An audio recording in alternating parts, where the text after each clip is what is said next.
L'envoûtement est comme ça un phénomène très courant en Afrique. On en parle beaucoup dans les rues. Aujourd'hui, sur le plateau de Parlons peu Parlons vrai, nous allons essayer de décrypter. Est-ce vraiment une réalité ou alors tout simplement un mythe?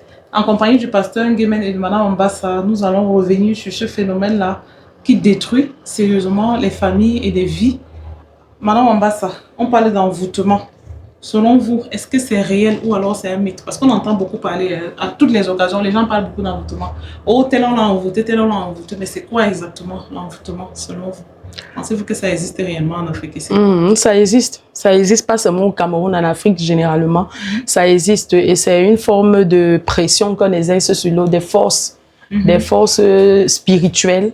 Et moi, je dirais, je vais même qualifier ça de maléfique. Oui, qu'on exerce sur autrui pour soit contrôler sa vie, soit le maintenir à une certaine position, ou alors le voir souffrir. Parce qu'il y a plusieurs formes d'envoûtement, il faut qu'on se le dise aussi. Il y a des envoûtements liés au sentiment, à l'amour. Il y a des envoûtements c'est-à-dire disloquer en couple. Ça existe. Il y a également des envoûtements pour se faire maintenir à un poste dans une entreprise. C'est-à-dire, on fait des envoûtements sur le boss pour que tout ce qu'on propose, le boss accepte seulement, valide sans même réfléchir. Donc, en fait, il y a plusieurs sortes d'envoûtements. Et il faut également noter que parfois, ces envoûtements ressemblent à ce qu'on nous on appelle vulgairement la folie. De l'anxiété, du stress. On va vous dire que telle personne est stressée, c'est pourquoi il agit comme ça. Donc parfois, il est victime d'envoûtement. Oui, et pourtant, c'est l'envoûtement. Parce que quand ça vient aussi avec une pression, ça trouve que la personne même n'est pas forte. Parce qu'il faut dire qu'il y a des personnes fortes à qui on fait de tels envoûtements, ça ne prend pas facilement. Mais maintenant, ça trouve quelqu'un qui est très faible d'esprit. Et l'envoûtement vient avec une force avec laquelle on a travaillé. Et ça tend vers la folie. Wow. Justement. Impressionnant. Pasteur Nguémen, normalement, je crois que vous devez recevoir des cas. Parce que quand on veut se désenvoûter, clairement, on pense d'abord au pasteur, non? Toujours. Oui, c'est un thème actuel, vieux, mais qui demeure actuel. Qui demeure actuel. Mais je voulais dire que selon ce thème, sur ce plateau de Parlons peu, Parlons vrai, il faut déjà signaler que le monde spirituel, le monde de l'invisible, est aussi réel que le monde physique. Et que tout ce que nous allons voir, tout ce qui existe, tout ce qui se fait de façon physique, a une influence qui vient de l'espace, de l'invisible. Et que le domaine du spirituel est surtout n'est pas africain, n'est pas camerounais, il est à l'échelle mondiale. En Asie, en Amérique, en Europe, partout, c'est présent. Donc ça, c'est d'abord une chose qu'il faut signaler. Donc ce ne sera pas une affaire de l'Afrique ou du Cameroun. Voilà. Maintenant, oui, je rencontre vraiment des souffrances profondes qui s'étalent dans tellement de sphères, de terrains. Il y a tellement de domaines d'envoûtement. Oui. Ce que je voulais ici et que je dois dire de façon forte, c'est que toutes ces choses sont qualifiées des œuvres de ténèbres. Il n'y a aucune forme d'influence négative qui s'applique dans la vie humaine qui doit être, peu importe la qualification, c'est une démarche ténébreuse dont le but vise à influencer la vie, à attaquer la destinée. Et la bonne nouvelle, c'est ce que nous nous annonçons. C'est que si Parlons peu, Parlons vrai, l'envoûtement ou tout ce qu'on peut qualifier, quelle que soit la forme de ce qui relève de ce domaine de l'invisible, c'est vrai, mais ça ne doit pas vous faire peur. Ça ne doit pas vous faire peur, parce que Christ est venu pour nous délivrer de toutes ces choses-là. Pour nous libérer de tout cela. C'est pourquoi Madame Bassa disait que pour ceux qui ont des esprits faibles, les esprits sont faibles parce que justement, il n'y a aucun vrai fort qui peut regarder un musclé et venir s'affronter. C'est ça qui fait la différence. La vérité est une relation d'esprit. Alors, et les gens sont tellement naturels, ordinaires, parce qu'ils ignorent Dieu. Et c'est pourquoi ces choses sont aussi, voilà. Mais comment est-ce qu'on fait pour reconnaître qu'on est sous l'emprise de l'envoûtement? Parce que l'envoûtement qui est le plus courant, c'est les envoûtements, oh, tel a envoûté tel gars pour être avec lui, qui ne le quitte jamais. telle fille a envoûté, ou bien tel gars a envoûté telle fille. Mais là, vous avez parlé aussi du type d'envoûtement des couples. C'est-à-dire qu'on peut envoûter un couple juste pour les séparer. C'est-à-dire même pas parce qu'on veut prendre le mari et la femme. Donc, on peut faire des pratiques d'envoûtement juste pour séparer ces couples-là. Et aujourd'hui, on a tellement de cas de divorce. Ça pousse à se poser des questions.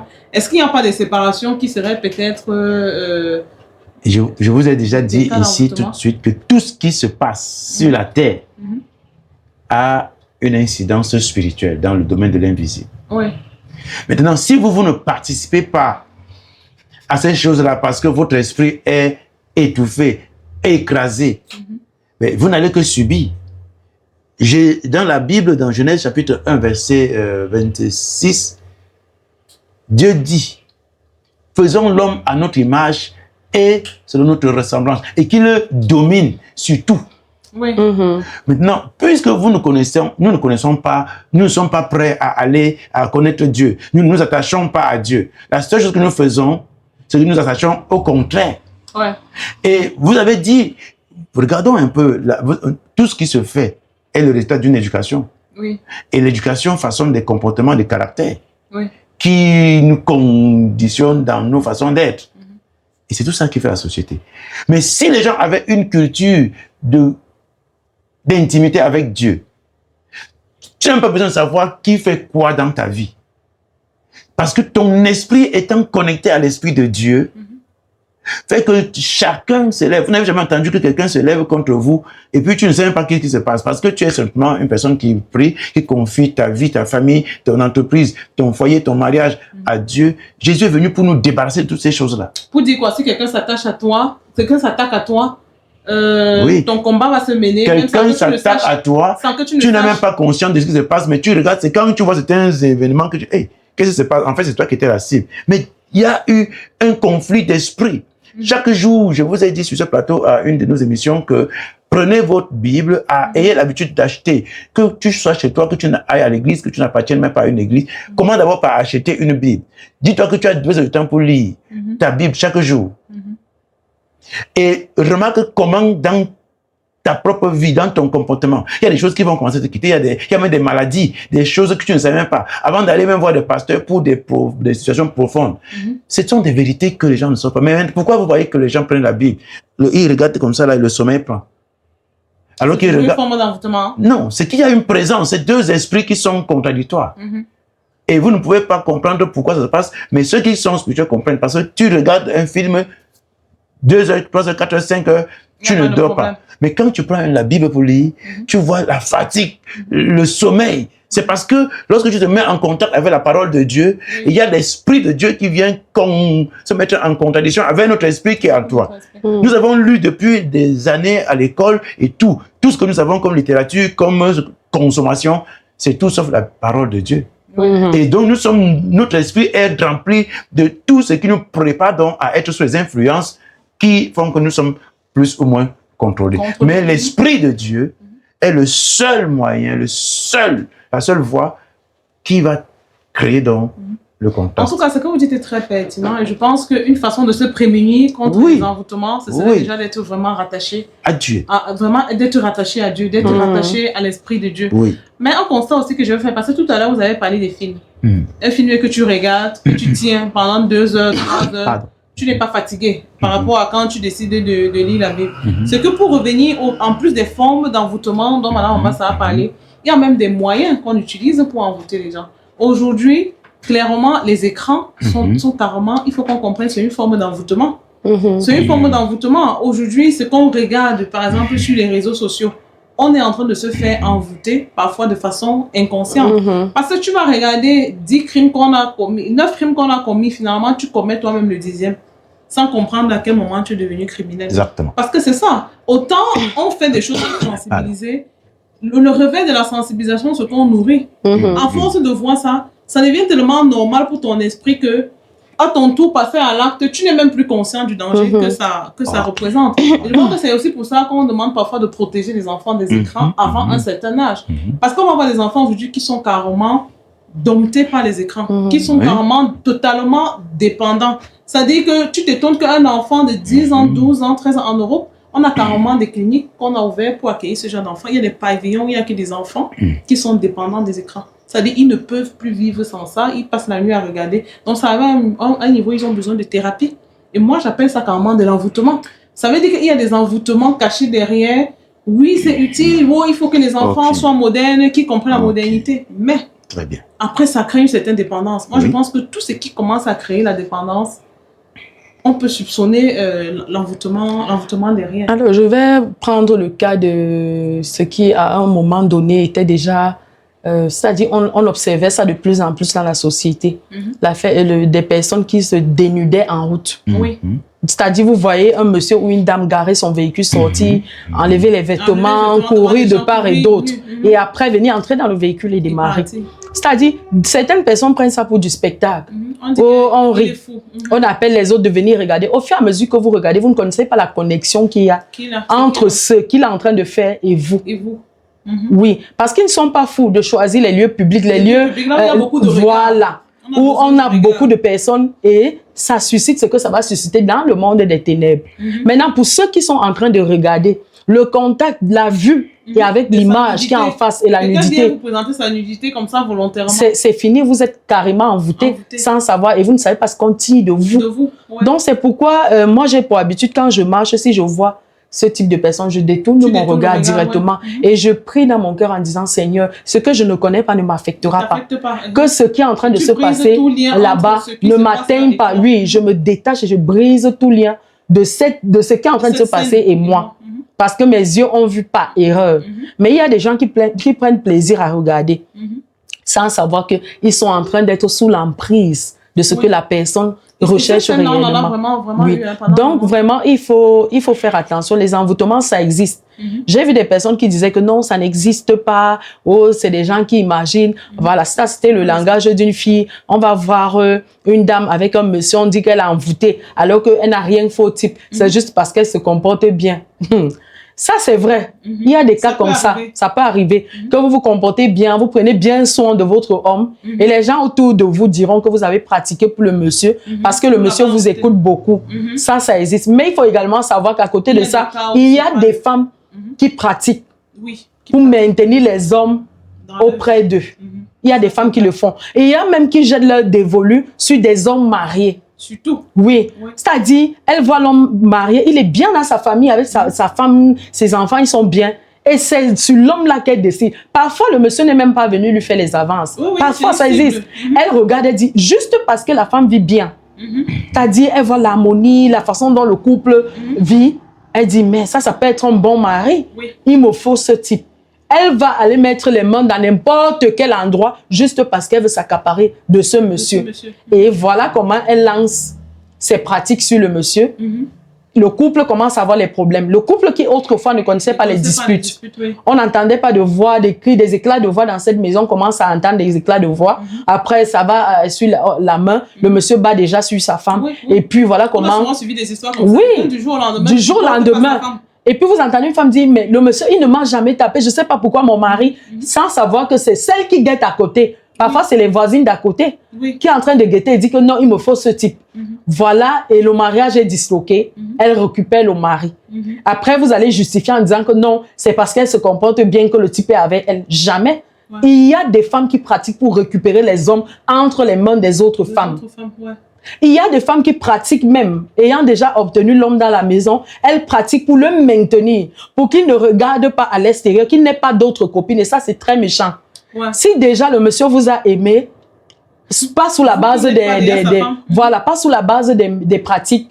Maintenant, vous êtes dans sa maison pour l'empêcher de regarder ailleurs. Vous commencez à pratiquer, mais c'est terrible. Les canaris sous les lits et tout. Mauvais pour une femme. Non, c'est très mauvais. C'est très mauvais parce que tout ce qui est sur la base des pratiques est une mauvaise chose. C'est-à-dire, l'amour est bien quand c'est naturel. Oui, voilà. Ça veut dire que maintenant, vous êtes en train de maintenir le monsieur contre sa volonté. Et c'est ce qui n'est déjà pas... Non, ce n'est pas une préservation. Un monsieur qui est venu vers vous sans que vous ne pratiquez, vous n'avez pas besoin de pratiques pour le maintenir. Vous n'avez pas besoin parce que si vous a aimé sans les pratiques, ça prouve qu'il a vraiment ressenti quelque chose de fort pour vous. Sauf que ça n'empêche pas que quelqu'un dehors arrive à l'envoûter et qu'il t'oublie. Laissez qu'il envoûte. Ne soyez pas celle-là qui va envoûter pour retenir le monsieur à côté de vous. Il faut laisser qu'une autre personne le fasse. Et moi, je pense qu'une personne qui est dans son droit, j'ai pour habitude de dire, le pasteur peut me dire le contraire si je me trompe. Si vous êtes dans votre droit, vous n'avez pas pratiqué pour avoir un mari, et puis quelqu'un vient, entre dans votre foyer, récupère votre mari, vous priez sincèrement avec les larmes d'une femme et dit à Dieu, si c'est mon mari, et qu'une autre femme est venue récupérer, et moi je n'ai jamais rien fait pour l'avoir. Seigneur, juge cette histoire, remets-moi mon mari. On en a vu des femmes qui ont prié comme ça, et le Seigneur a brisé là où le monsieur se trouvait. Il s'est demandé, qu'est-ce que je fais ici? Il est revenu chez sa femme.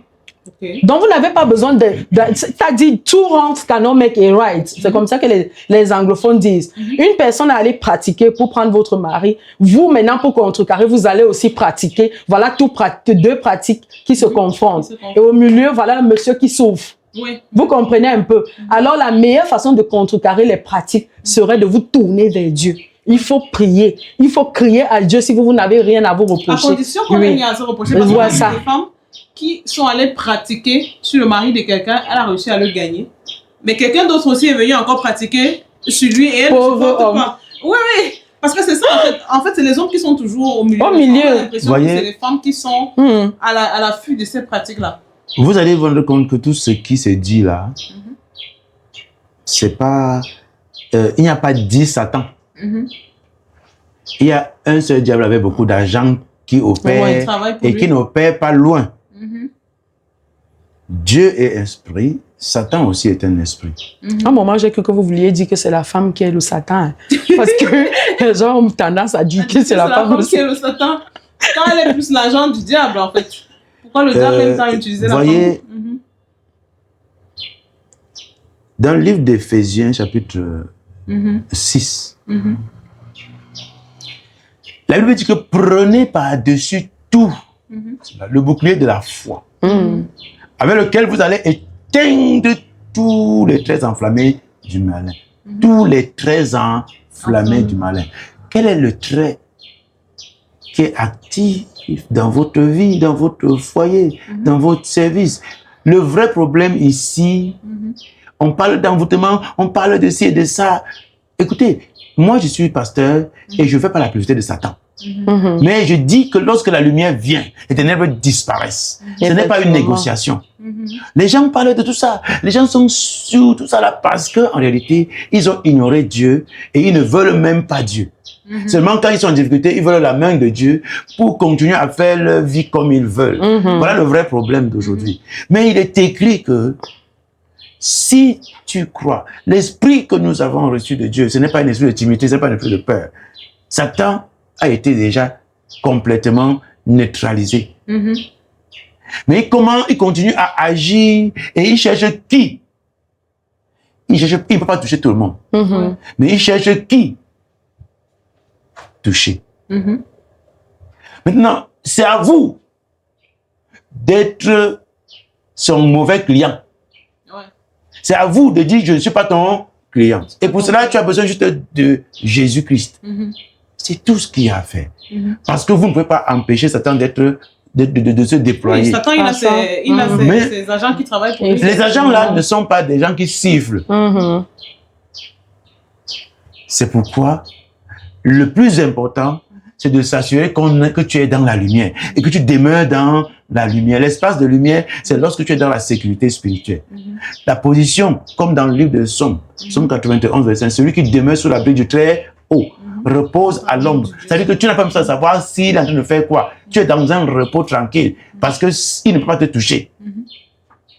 En tout cas, c'est très pertinent ce que vous êtes en train de dire. On va revenir dessus après la pause. Sans détour et sans tabou, Parlons peu, parlons vrai, une émission de Télémarché.